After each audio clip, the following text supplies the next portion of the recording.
Hey, Hello. Welcome to the first ever episode of Critically Loud. I mean, it's a really simple concept. Me and Kai are going to be very loud and critical, probably, about a movie that we today's watched. today's movie we are covering is Zack Snyder's Army of the Dead, released on Yes. Netflix like 2 weeks ago, 3 weeks Yeah, ago, I'm not sure. It some it amount of came weeks out, ago. yeah, some like within like the 2 to 3 week range. Yeah, And I really want to get into this, so I just want to know, like, off the bat, like, generally, what did you think about the movie? it is mediocre. Okay. I'd give solid 6 out of 10, maybe Okay. 5.5, but like that All right. range is definite. Like it's not maybe, Okay. it's for sure. I really liked this movie. I Really, thought it was awesome. I really, thought, yes, there are a couple things where I'm like, that's kind of stupid. But overall, I really, really like this movie. okay. I think it executes what it sets itself up for doing really well. Mm-hmm. Um, and I think we should start with a little bit of like a non-spoiler review and then move into a spoiler. Yeah, But without going into too many spoilers for me, I think one of the things that bothered me a whole bunch, and I think this is more of a personal thing, I can see people liking mhm. this. I hate this is probably one of the things that makes me don't not like the movie. The movie would have been so much better if they hadn't made this choice. Mhm. I hate the shallow focus. It drove me insane throughout the entire movie. Oh, Everything looked like blurry and out of I get so, I some people could like it, I get it, but for me, I could not focus on this really, stupid movie because I the focus was just it got to me. I don't know why. I really liked it, and I Really. that part of it I liked too. Actually, no, I didn't notice it at all. I think one of like I think it tries what I think is insane, and what I will say is of the Zack Snyder movies I have seen, this is my favorite, and I do not like Zack Snyder at all. I I think he is boring as hell. And I haven't seen 300, by the way. So Oh, this is okay, coming okay, yeah. this is coming from someone who hasn't seen 300 or Watchmen, or Have his you Dawn seen of the. Dawn? No, I haven't seen any I of have those not things, seen which Dawn I know either. are like the ones people like. Yeah. But in general, I fucking hate Man of Steel. I really don't like Batman v Superman. And while there are some parts of the Snyder Cut that I enjoy, um, I think overall it's really boring. There's a lot of super indulgent stuff going on in there. Well, in Hmm. this movie, I feel like it's not indulgent at all. Like there's some moments where you can see like the Zack Snyderness of it, but overall, it executes all of these concepts. It is an action heist zombie movie, and it does all of those things really well. Yeah, what I'll give Zack Snyder is this is probably I've seen I think every Zack Snyder movie except for Dawn. I can't think of Mm-hmm. any Zack Snyder because I've seen Watchmen, I've seen 300. I haven't did he do the 300 sequel? I don't know. I don't think so. There's no Okay. way, Because I right? haven't seen that. I don't want Yeah. to. Anyway, but I've seen all his DC stuff. I've seen the before stuff, the golden age, as some might call it. But Mhm. this is probably the least Zack Snyder movie I've seen out of all his That I will movies. agree on. The opening sequence is probably the most Zack Snyder you get, and That's true.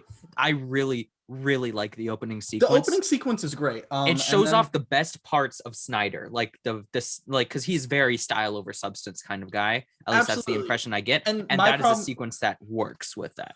and I can generally like style over substance, but my main problem with Zack Snyder is he's not that stylish most of the time. I Mm-hmm. think a lot of his concepts are really boring. Like he goes for the most basic option and he think he's being cool and edgy, but overall it's just the least interesting thing about the characters he's portraying, especially when it comes to his DC stuff. Um I Yeah. think I think the best thing he's done with DC, and even this like was not explored enough at all, was the character of Steppenwolf. I think Steppenwolf as like an exiled soldier desperate to come back to his like to Darkseid, his leader, is really interesting. I think that's really cool. It's not explored enough in that movie, and it's 4 hours long. And it's really boring. Um, it and this movie, which is the craziest part for me, is that all of the concepts are super cool and interesting put together, and he is talking about concepts that are usually really hard to make interesting now. Heist movies, zombie movies, and action movies are some of the most like bland, like dried out genres of movie right now, right? Like you were talking about coming from Ocean's 11. What is like the modern zombie like revamp? You've got stuff like The Walking Dead and It's Walking Dead. The Zombie Land is like it's more comedic. Zombieland. I think zombie movies are generally more comedic. That's not fully true. You've got like your World War Z's and you're like I forgot World War Z was a movie. yeah, there's a lot of them. Yeah. And there's problems I have with a lot of modern zombie movies. Like if you want to talk about Zombieland 2, where they were talking like, okay, here's our new take on zombies. There are different types and they're smart, and that's The cool. T-800s, yeah. Yeah, and I think that's kind of boring. And then in this movie, you have zombies that are like, this is smart, but it's executed really, really well. Yeah, it's smart in a way that isn't just like it's smarter can kill you, but it's smarter as in kind of makes a society of some sort. There's a society, and even more importantly, I think there are rules. And even more importantly, the zombies do have sex. I don't know how. That's weird, but I really like the execution of how the zombies work in this movie. I think it's fascinating. I think it's awesome. I also really like the physicality of these zombies. I really enjoy a lot of the performances from a lot of the zombie actors. Also, some of the human characters. The only human character I didn't really like was the daughter. She annoyed me after a while. Okay, I didn't like her that much, but I think her final scene is really good. She executes that really well. Yeah, but just like leading up to it, I feel like that wasn't paid off for me at least. I think it pays off. I just think as an actress, she has the least going on. I was really surprised by how much I like Dave Bautista in this movie. He did a really good job. I know. I was so worried he's gonna be like stilted and boring, and he does have Botox face, and he does have crying Botox. Really, not even just crying, but every single scene when he's talking, it's really just stupid. He's got this going on. Yeah. Like my god. Oh, it's so bad. For audio listeners, I just did a Botox face, kind of. Are we gonna have audio listeners? I'm gonna see if I can do that. I guess cool. I'm gonna try something out. But I really like his acting. There is two characters who have a bromance that I love. The blonde dude and the other guy, Dieter, and the dude who spoilers gets bitten at the end. You don't say that. We're still in the non-spoiler section. Oh. Should we just move on to spoilers now? No, there's some stuff we can still talk about.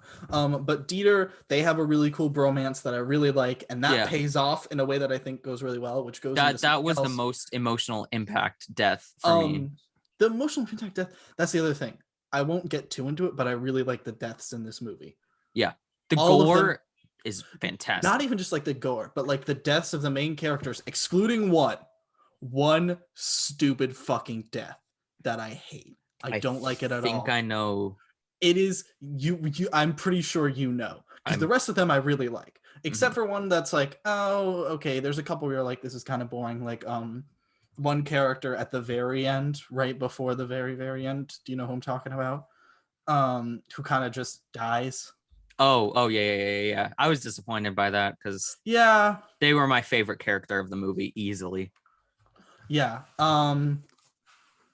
They're not my favorite character. I like other characters more. I like Dave Bautista. I like a lot of characters in this movie, surprisingly. And I think now we've kind of gotten to the point where I'm like, let's get into spoilers. Yeah. So if you have not seen the movie, go watch it and then finish this. Go watch it. For me, it's a lot of fun. I really like this movie. I think it's surprisingly executed very well. For me, it is fun. It's not great though. I think.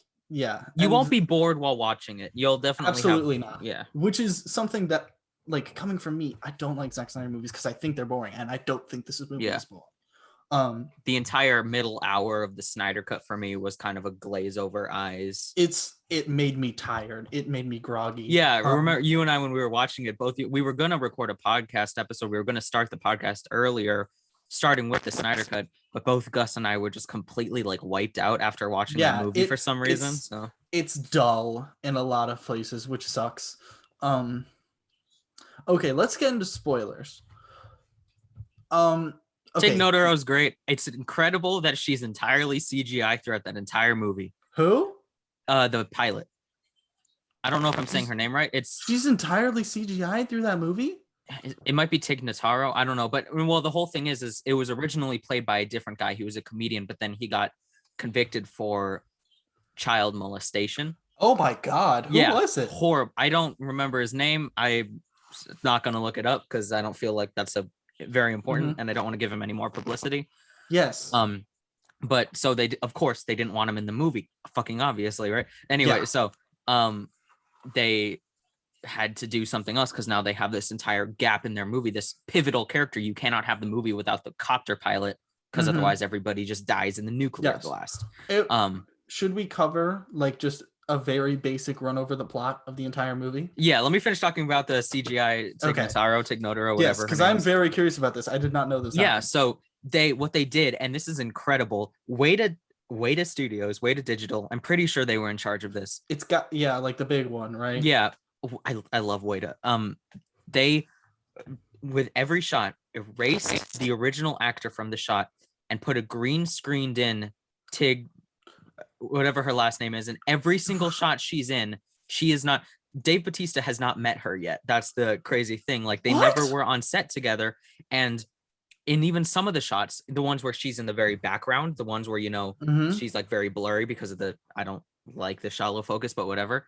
That's an entirely CGI character. That's 100% shocked. I know, it's incredible. I was looking for any flaws, like because I knew before watching. I couldn't see any. It looked perfect almost. That's insane. Really? Yeah, it's crazy. Oh my God.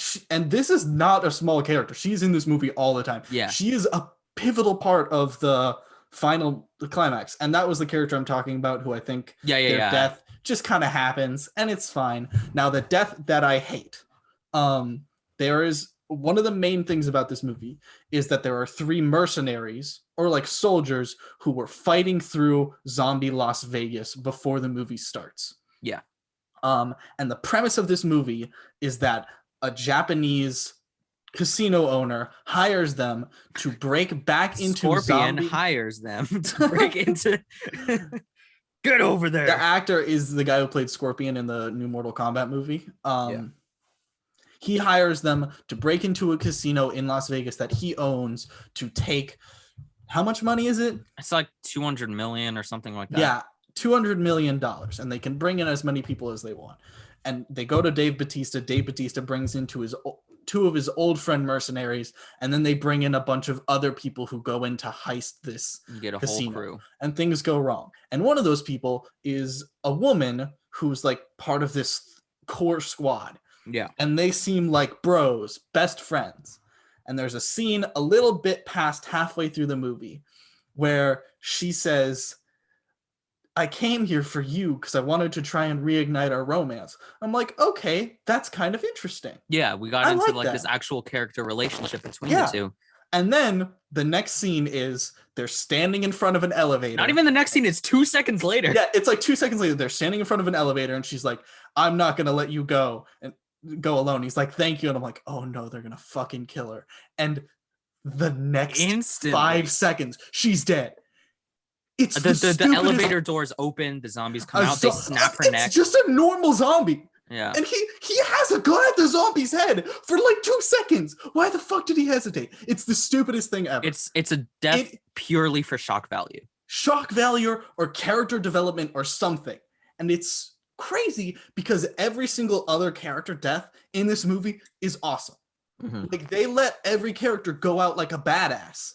Except for Tig Notaro. Tig I should learn how to pronounce her name. Just dies. She there's a helicopter crash and she's dead. But every other main character, we're talking the first lady to die gets like betrayed by this asshole dude. She's being swarmed by zombies and her like bro shoots the gas tank on her back and blows up all the zombies and she goes out like a badass. That's the best action sequence I've ever seen in a zombie movie. And there's a lot of really good action sequences. This movie does its best when it's just fighting zombies, in my opinion. I think I think there's some really good action, but I think it's pushed by these characters. like the safe guy builds up the relationship with this dude who doesn't like him at first, but as he's breaking through the safe, they like make a bond, and it's really cool. Like he says something that's really deep, and he's like, "That's deep, but I like it." And they become like friends, and he opens up the thing, and he's like, "I want you to open the safe." And they open the safe, and then like the head zombie guy comes in, and he's beating the shit out of this like core mercenary dude. And Dieter pushes him into the vault, closes the vault, and sacrifices himself to save him. And he goes out like a badass. And then you've got the lady, what's it called? The Coyote Lady. Yeah, and she gets freaking speared into the wall. She saves Dave Bautista by holding a gun to the decapitated head of the wife of the head zombie. Oh, by the way, he has a wife, and she had a child that gets killed. And he was perfect. And she holds him. He was perfect in every way. But she's holding a gun to this zombie's head. She looks away, makes sure they escape, and the dude throws an iron rail, like I don't know, like just a big old pole or something. Yeah, a big old like metal pipe through her shoulder, and she takes the zombie girl's head and drops it off the side of a building as a final fuck you. It's awesome. And that's why it's so disappointing to see this character who was like one of the main mercenaries at the beginning of the movie, and we're led to expect that. And she just gets her neck snapped for shock value and character development. Yeah. Anybody has read comics, there's a term called the girlfriend in the refrigerator, which comes from when they had to replace Hal Jordan as Green Lantern with a new guy. They were like, oh, well, we have to give this new guy like character development really quickly. So what they did is they gave him a girlfriend, and they killed her, and they threw her in a refrigerator. And that's the only reason why she existed. And they gave this character her first like big bit of character development just to kill her. And yeah, she really didn't do anything before she dies. I know. It's frustrating. It pisses me off because I like her. I think she's a pretty decent actress, and she has some chemistry with Dave Bautista. Yeah, the chemistry is really good in this movie. The chemistry with the entire cast is really good. And she's like, "I love you," and then she dies, and it's stupid, and I hate it. It's really bad, and it's really surprising because the rest of these kills, Zack Snyder understands, or he seems to understand, that to make this movie fun, because not only is it a zombie movie, but it's a zombie action movie. Yeah. And in a zombie movie, you have to have your core cast die. But in an action movie, they have to go out like a badass. And every character dies doing something or serving like a purpose that's important, and it feels cool when they do it. And this character just dies out of nowhere from a random zombie, just one zombie. It's really disappointing. It really pisses me off, and I hate it. It's just using one of your core characters. The only, like, of the core three mercenaries, who's a girl, and there are some badass females in this movie. Yeah. But at the same time, this is stupid. It's really bad. It's really poorly executed, and I really don't like it. And I really like the rest of this movie. One of my big issues with it is this isn't a new this is the main criticism that everybody's been bringing up about the movie is I don't think the head subplot was necessary. The subplot with the asshole guy who gets eaten by there's like a dude, he gets eaten by a zombie tiger. It's a really cool freaking death. That's an amazing moment. And he's like a bastard. He has been just like, there was one lady who was like, I don't trust you. I'm not fucking with you. I don't like you. And he sets her up to die. And she dies like pretty cool. And he does that again, and he betrays the whole team. And I agree. I think the zombie head wasn't fully necessary. It does bring the zombies there, and it does set up the thing that I really like, which is the leader zombie guy, right? And there's one thing about him that pisses me off. Which is that he's got that metal faceplate. I love the metal faceplate. The metal and faceplate. The cape. I love it looks cape. Really good. He looks really good. My problem is people shoot him in the face like 5 times. There is a scene where someone shoots him in the face. It dings off. They shoot him again. It dings off. You can shoot him in the body. That's what my dad and I were watching it together, and the whole time we were like, there's massive eye holes, there's a jaw hole, there's an entire rest of the body. The massive eye holes in the jaw hole, whatever, because everybody that shoots at him has a pistol, and it's decently long range or hard to shoot at him, or it's someone who's not the best shot, you know? That is that is a hard shot to make. Because if you think about it, it's either when he's far away. My problem is you can shoot him in the body and he will like take some level of damage. Yeah, it'll slow him down and hurt him a lot more than if you keep shooting him in the head with the metal bullets. I think my favorite line of the entire movie, I forget the exact line, but Tig, I'm not going to say her last name because I'm going to screw it up, but she's like flying away in the helicopter. Female Tom Cruise. She's flying away in the helicopter. She looks back and is like, is that a fucking zombie with a cape? Yeah. And she's like, what? Which is right. There's the zombie hierarchy is interesting. I wanted them to go a little more into it, honestly. I wanted like some of the scenes. I appreciate that they're saving it, because if you're thinking about this movie, you can't go too far in any one direction, you know? There's a lot of ideas that it's balancing. That's true. This movie is very, very clearly a setup for future movies. Except like for that's what it feels like to me. Thing. What I like about it is it's not like your usual introduction movie. In a lot of those movies, it's like, we're going to dump as much as we can as possible on you, which is what I was afraid of when it first started. But every scene doesn't need, like, there's never a scene where they're talking about something that isn't necessary to the moment happening, right? Yeah. They have to deal with this hierarchy of zombies because they have to, like, get through this place. So they make their sacrifice of the asshole cop guy, who I kind of like that he comes back at the end for just to get shot in the head. Yeah, that was kind of cute. There is like a thematic resonance there because it's with the person that he sexually harassed and then she kills him again. I do. I think so. For me, I have a lot of mixed thoughts about this movie because the reason I would give it a mediocre score is because it has highs and lows for me. Like, there's a lot of really, really, really good parts that I really enjoy. There's also some bits that I don't. One of the things, this is more personal, I don't like the dialogue. A lot of the dialogue kind of bothered me. It's like very stereotypical action, you know, we have to do this, and then speaking it all in the gruff voice. There's some of that, but some characters aren't like that. Like the food truck stuff, you're totally right. Yeah. Is very action movie guy thing. But I like also instantly as Dave Bautista started talking about the food truck, I was like, this dude's gonna get bitten and he's gonna talk about the food truck and she's gonna shoot him in the head at the end. Like instantly, like it's like, you know, that's coming. I know, but I'm just saying it's still a well done moment. Like when Dave Bautista's like, don't do that to me, I know what's coming, I know what's happening. I did like that, the line, just he there's no, it's not the whole like I can make it thing that a lot of zombie movies try to do, because this movie, what I will commend Zack Snyder on is this movie knows that zombies aren't a new thing. It knows that zombies won't. Like, I like the fact that the Shamblers are mostly non-existent in this movie. Yeah. Because they've been overdone. Right. Yeah. You know, I really like the when they first walk in, they see all the skeletons, right?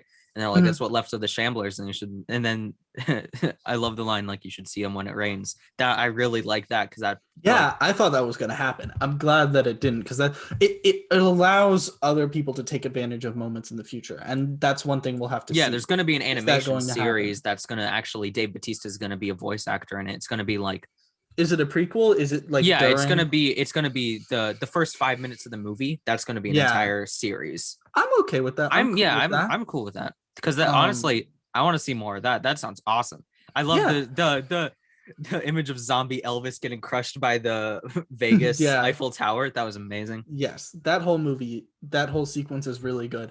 I really like this movie. One other thing is that I watched it in chunks. I watched it all in one. 2 times when I started watching this movie, I was interrupted by a phone call. Nice. But yes, I really like this movie. I really enjoy it. I understand a lot of the criticisms of it, and I have some pretty major criticisms of it. But it's a lot of fun. It's Zack Snyder's, at his like least Zack Snyder. He's being kind of humble, and you get to see a director who is usually very indulgent with their stuff be humble. It's really good. A good example of this is Tarantino and Jackie Brown. Kai, have you seen Jackie Brown? That is the one Tarantino movie, that and Hateful Eight. Have you seen Reservoir Dogs?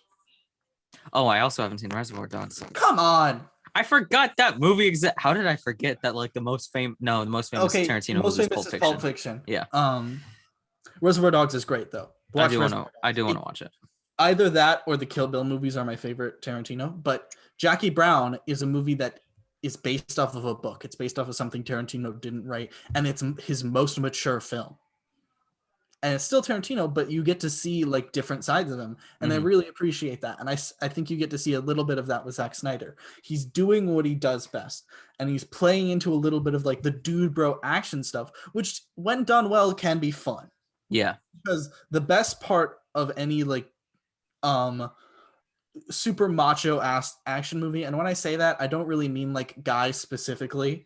I mean more a lot of the themes that come from those movies, which is like doing what needs to be done, making the sacrifice, fighting for the people beside you, loyalty, stuff like that. And there's a little bit of that in this movie, and like making the choices and being kind of hardcore is done really well, and he plays into that. It's really good, I think.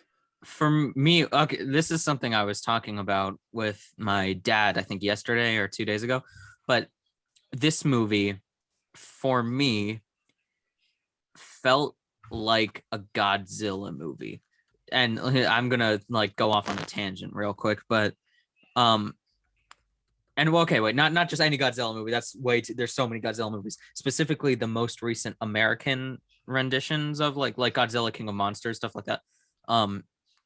Where it seems to focus more on the humans than the monster, which is fine if the humans are really interesting. So that was the big criticism I had for Godzilla King of Monsters is there's Godzilla, but like there's literally a shot that you and I both shouted when we were watching it in theaters where Godzilla and Ghidorah, they're charging each other. Godzilla's about to throw a punch and we cut to Millie Bobby Brown and we're like, no, you show the, right?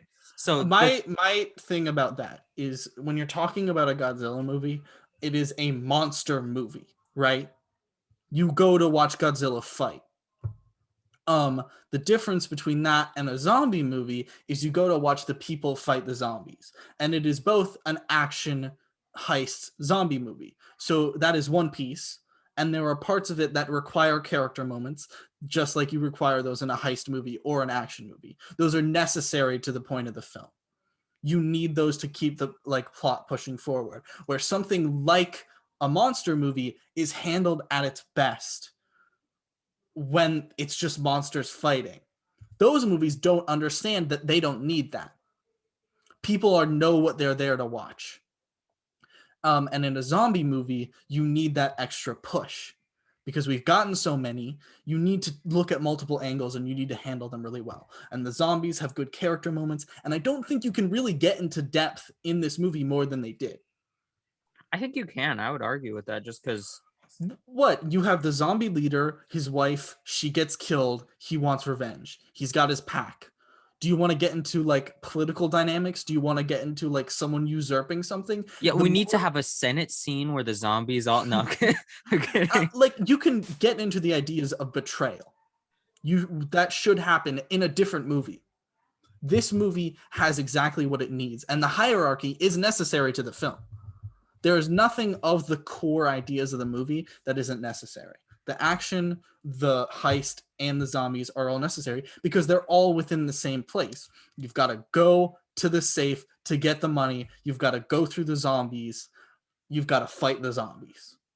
See, I get that. I mean, my experience watching it, and I think it also would have been different. I think this movie is better watched with a group of people. I watched it alone, right?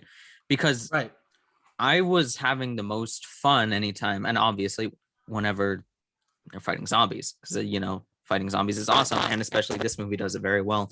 But then whenever they cut to the characters, it was interesting and all, but I kept just wishing like I want to go back to the zombies though, which is what I feel a lot with the Godzilla versus. Actually, no, Godzilla versus Kong did a good job showing the monsters. Absolutely, I agree. But I had that feeling of Godzilla King of the Monsters where it's like. Humans, okay, yeah, sure, but like, can we go back to Godzilla punching Ghidorah in the snout? That would be cool. Yeah, my only thing is, I don't think there's much more you can do with the zombies in this movie. Yeah, I get that. Like, I don't know. It's a hard balancing act. Because if you think about it, the more you get into that, the more you're not going to be interested in the other parts of the movie. So if you want more of the zombie stuff, and they get more in depth with that, and it's like, oh, they were just getting really in depth with this zombie stuff. Now we're going back to things that we're taking away from. Mm-hmm. Right? It is that push and pull. Yeah. So now that go ahead, sorry. No, go ahead. Well, I was just thinking, like, now that I think about it, so as a movie, I'm still going to keep it at like a 6 out of 10, but as a Zack Snyder movie specifically, almost, because Zack Snyder feels like a subgenre at this point with the amount of publicity he's been getting, but as a Zack Snyder movie, it's got to be a 9 out of 10, just because, like, it's not Zack Snyder, which is a bonus for me. yeah, like, I like I do like a lot of his style. It's just overused. That's the thing. Like, Zack Snyder's style is good for a movie, but when it's every single movie that comes out of that dude's wallet, then it's because the thing is, you get, I know this horse has been beaten to the ground, but the slow motion, right? You get that in, I don't know about Dawn, because I've never seen that, but you get that in 300. You get it in Watchmen. You get it in spades with all the DCEU stuff. This movie has like so much. This movie has like 2 slow motion sequences. There is one slow motion sequence that I can remember. Well, the intro, there's a lot of slow motion. The first 5 minutes. Okay, there's the slow motion, but that feels different from because it's like it is a framing device. Mm-hmm. The big scene I remember is when we get the flashback of Dave Bautista killing his wife. Oh, I was thinking of in the casino scene when they're fighting the zombies in the casino, and you get Dave Bautista jumping on the tables, shooting zombies, which, by the way, was awesome. Yes, because you also get a little bit of that wrestling stuff when he throws the table, and then there's a point where a zombie comes at him, and he throws that. I would have liked that a little bit more. We should have gotten a scene where Dave Bautista, the professional wrestler, I was thinking the same exact thing. Gets into a slug out match with a zombie. Well, I want that. It's the thing that, like, Shaun of the Dead is a very different movie, but that's what it utilizes so well, and it's because Edgar Wright and Simon Pegg realized one of the reasons why American zombie films can get repetitive so easily is because they're always filled with zombie, gun, bang, bang, bang, where guns are not easily available in the UK because the US, let's not get political on this podcast, but we have a lot of guns, and the wrong people have guns. Yeah, we can agree that the wrong people have guns. How we control... Get rid of political. This isn't about politics. This is about freaking zombies. But anyway, I want to have more movies where you find creative ways to kill zombies, which is perfect because that's what Shaun of the Dead does. It takes a freaking record, it throws it into a zombie's head, and it kills it. It's like... I still need to watch that movie. You should. It's my favorite zombie movie. It's easily just because... I'll watch it. I know. I want to watch it. I know people really like it. Yeah. But you also have to watch Once Upon a Time in the West. Like, come on, man. I did watch Once Upon a Time in the West. Oh, you did? Well, I was just really young when I did, and I don't... Watch it again. You need to watch it again. I'm going to. Appreciate it. I'm going to. Dude, I promise you, there is some score stuff in that you will really appreciate. Oh, I listen to the music all the time. No, there is a specific thing. Like if you're thinking about it through the lens of what's his name? The Sideways? YouTuber. Sideways? Yeah. There's some Sideways leitmotif stuff. Yeah. Well, there's always that, but yeah, no, that movie's music, just from listening to the soundtrack, because I do that a lot whenever I'm doing homework, because it calms me against the rage that I feel when I'm doing homework. No, it's really beautiful music. Oh, the score for this movie, I do not like, which is weird. I don't remember it at all. That's why I don't like it. Well, here's the thing, like, I always pay attention to a movie's score because that's the person I am. Yes. Junkie XL is one of my favorite, otherwise known as Tom Hulkenberg. He goes by both of those titles. Right. He is one of my favorite composers of the modern age who does movies. He did the DCEU stuff other than Man of Steel, and I really, really like the music of the Snyder Cut. That is the best part of the Snyder Cut for me. The music is fantastic. He also did the music for Mad Max Fury Road. He also I know, right? Yeah. He does the music for, I think he did the music for the Sonic movie too. I haven't seen that. I don't want to watch that. It's fine. It's fun. It's dumb fun if you have a little sister to watch it with, where you guys can, like, But anyway, I really like his music. The music for this movie wasn't great. It was very not memorable to me. Do you know what like main song I remember? There's obviously the Viva Las Vegas at the beginning, which I think is really good. It was really well done. The audacity this movie has to end it with Zombie by Cranberry. That, and I just was like, oh! I was like, okay, I kind of love it, but you have to have some like. You gotta have like mega balls. It works, but it's so fucking crazy that he uses zombie. Oh my god. It's great though. And that's a great song too. Yeah. No, this is definitely a fun watch, and I think it's best to watch if you haven't seen it and you're just listening to this because you don't care about spoilers. If you can, I would recommend watch it with a group of people because it seems way more fun. Because with me just watching it, I think I was more critical of it because I was sitting, my parents and sister, they were doing something, so I was alone at home, sitting, watching a movie in the dark by myself, completely silent. I really wish this movie got a theatrical release. I would want to. This movie, it deserves a theatrical release, but absolutely. I would constantly be like if we were watching it together, you would hear me constantly grumbling because I hate the shallow focus. I hate it with a passion. I cannot overstate how much it drove me insane that entire movie. I felt like I was going blind. I think it also doesn't help that the fact that my entire world right now feels like it's in shallow focus because I need a new glasses prescription. I've said this already, but I really like the gore. Like there's a lot of CGI in it. It utilizes a lot of CGI gore. It's not a lot of practical effects, but I think it works. Honestly, for this movie, I don't mind it. Part of it, I spaced. Part of it is, I think when it comes to CGI, blood and gore, I don't like it when it's just CGI blood, which is why I really don't like a lot of Mortal Kombat 11. I think that movie's... It annoys me. You just say Mortal Kombat 11? Sorry, the Mortal Kombat movie. I've been playing a lot of Mortal Kombat 11. I know.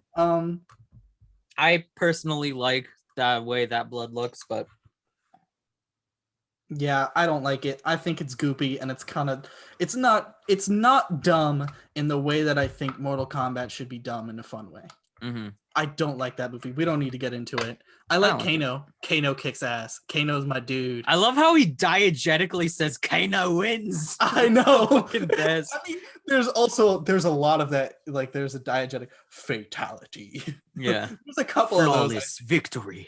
Yeah, it's kind of stupid, but also if you're doing a Mortal Kombat movie, you should do that. Yeah, no, if you're doing a Mortal Kombat movie and you never say fatality, you're doing something wrong.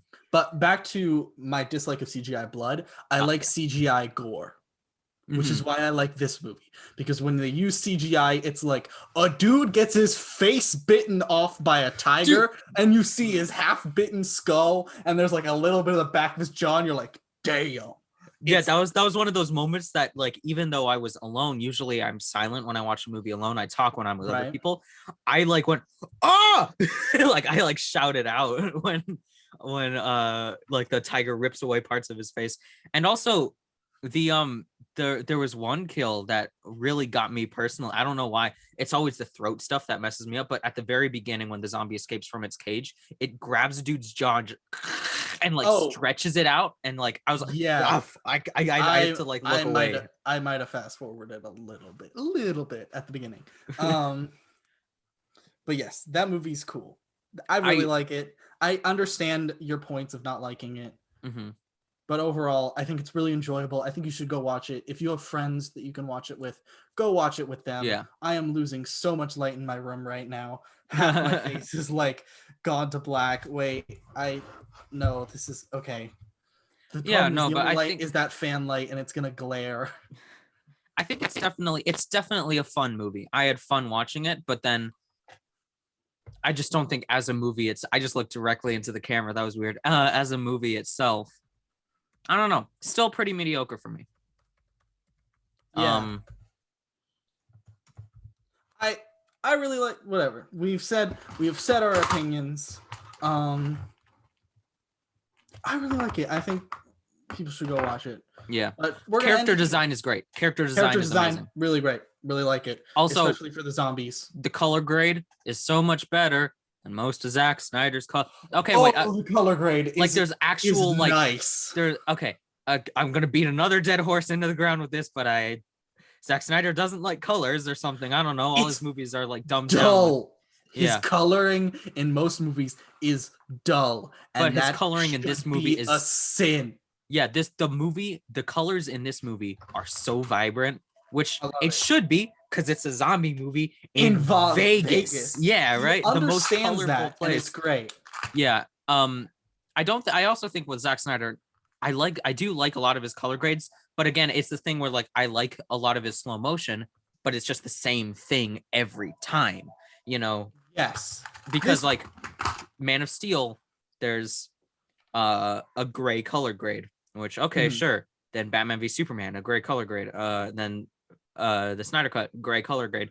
Even I think the only time the color grade he's done has really worked for me is this movie, Watchmen, and 300. And those movies are super dialed down, but I think 300 might have one of the best color grades I've ever seen because it looks like the comic. It does. I've read the comic. He's incredible at matching the picture, the way the frame looks, and the way the comic. Like with Watchmen, it's not all the scenes. A lot of the scenes are a little too dark for my liking. It's a little a little not saturated enough. Dr. Manhattan looks great. He matches the blues and the way that any of like the night scenes. He matches to the comic perfectly, which is, I think, why a lot of people are drawn to him as a comic book director. So which then goes back to the style versus substance. He's really good with comic style. He understands how to make it look. I find it really disappointing in the DC movies. Yeah. The one, my favorite use of his color in the DC, and this is because I really like Steppenwolf, is Steppenwolf's armor. Oh, it looks so good. It looks so good. And like the purple highlights that you get. Yes, there's these colorful purple highlights, and it feels alive, and it's constantly moving, and it's great. And Corridor Digital did a video on it, actually. Go watch it if you haven't, because they talk about one of the reasons it looks so good is because they utilize parallel lines, because our eyes are drawn to recognizing patterns, and because the spikes all go in the same direction, so that way it doesn't just become noise. Yes, that was one thing. When we first watched this, the Snyder Cut, he did it in a 4:3 aspect ratio. Is that right? Yeah. Yes, which I was not a fan of at first, and then I really liked it. Freddie Wong, who was on that episode of VFX Artists React Corridor Digital. Freddie Wong's cool as hell. He's crazy. He has his own YouTube channel. I really like him. And he said that superhero movies should be in a 4:3 aspect ratio because it's about the heroes. They need to take up a large portion of the screen. And that made me be like, oh, you're totally right. Yeah, I got it.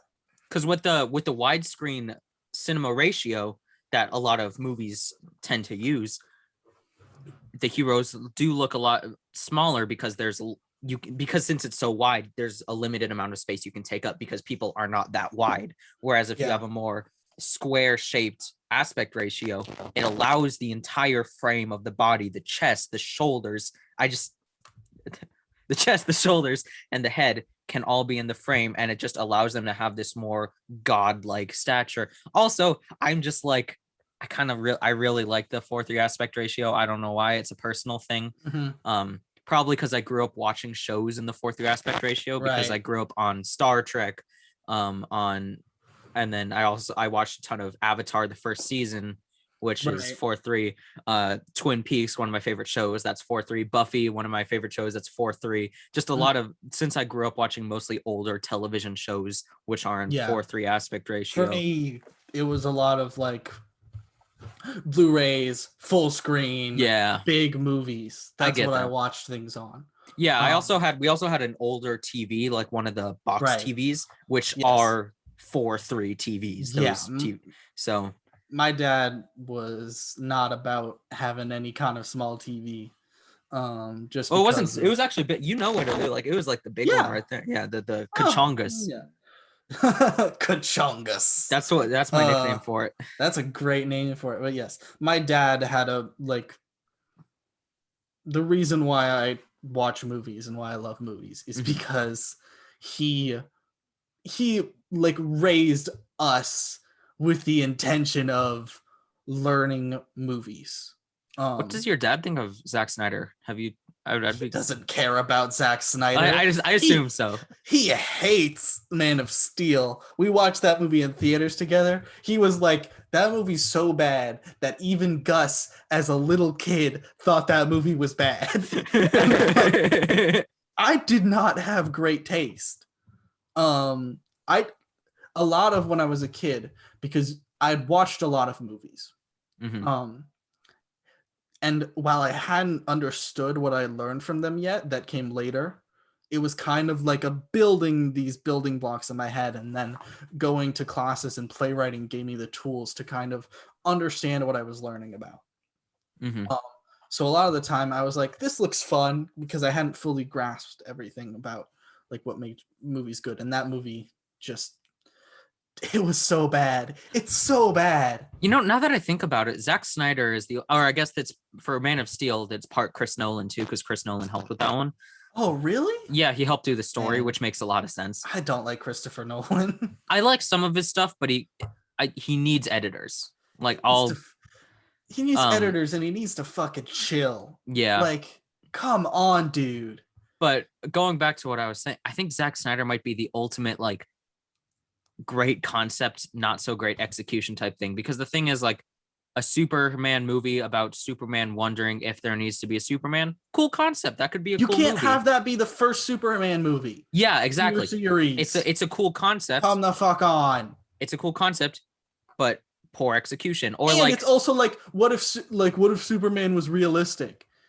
And Superman there's no world where Superman's realistic. That's fine. Well, not like realistic as in his powers, but like how the world would treat Superman. Yeah. Which is fucking stupid. For a Superman movie, you make a Superman movie, especially the origin Superman. Do you know how many Superman movies there have been about that? Like, two of the biggest shows, both prime shows, Invincible and The Boys, are both about Superman. Yeah. Like, come on. Yeah, Omni-Man is Superman with a mustache, which makes him Invincible is the Whedon cut. Invincible is the Whedon cut. You mean the mustache cut, not the Whedon cut? The Whedon cut is the mustache cut. No, the Whedon cut's the CGI face cut. Well, if you just remove the CGI, you get the. We can whatever. We should end this here. We've been talking for a while. But go check out that movie. It's on Netflix. I'm sure you have Netflix. Everybody fucking has Netflix. Find friends to watch this movie with. Have a lot of fun. There's a lot of gore. It's really good. It's kind of long, but I think it earns that length. If you're watching this on YouTube, let us know what you thought in the comments. I'd like to see what your opinions are on this movie, just because I have very conflicting views on it. So yes, drop a comment, drop a like, follow us, subscribe, go follow us on Instagram. If you're watching on YouTube, here's what, if I could figure out how to like put us on Apple Podcasts or something, here's that. I'm putting a graphic on screen right now. Yes, you can find our episodes. If we can do this, you can find our episodes on Apple Podcasts. Probably on Spotify too. We can figure that out. If you follow us on Instagram, we'll probably post what the next movie is going to be next week. So go check that out. All right. Until then, this has been Critically Loud. The Little Schemers Film Club. The first episode. This is the pilot. We did it, everybody. Yes. Okay. Be prepared for more of these where we talk more shit about more movies. Yeah, I didn't do as much shit talking this time, but if we watch the movie that I think we're going to watch next week, oh god, I'm gonna talk so much shit. I'm gonna talk so much shit. Stop. I am so angry that I have to go watch this movie in theaters. I swear. Fucking okay, whatever. All right. Yeah, we'll see you next time.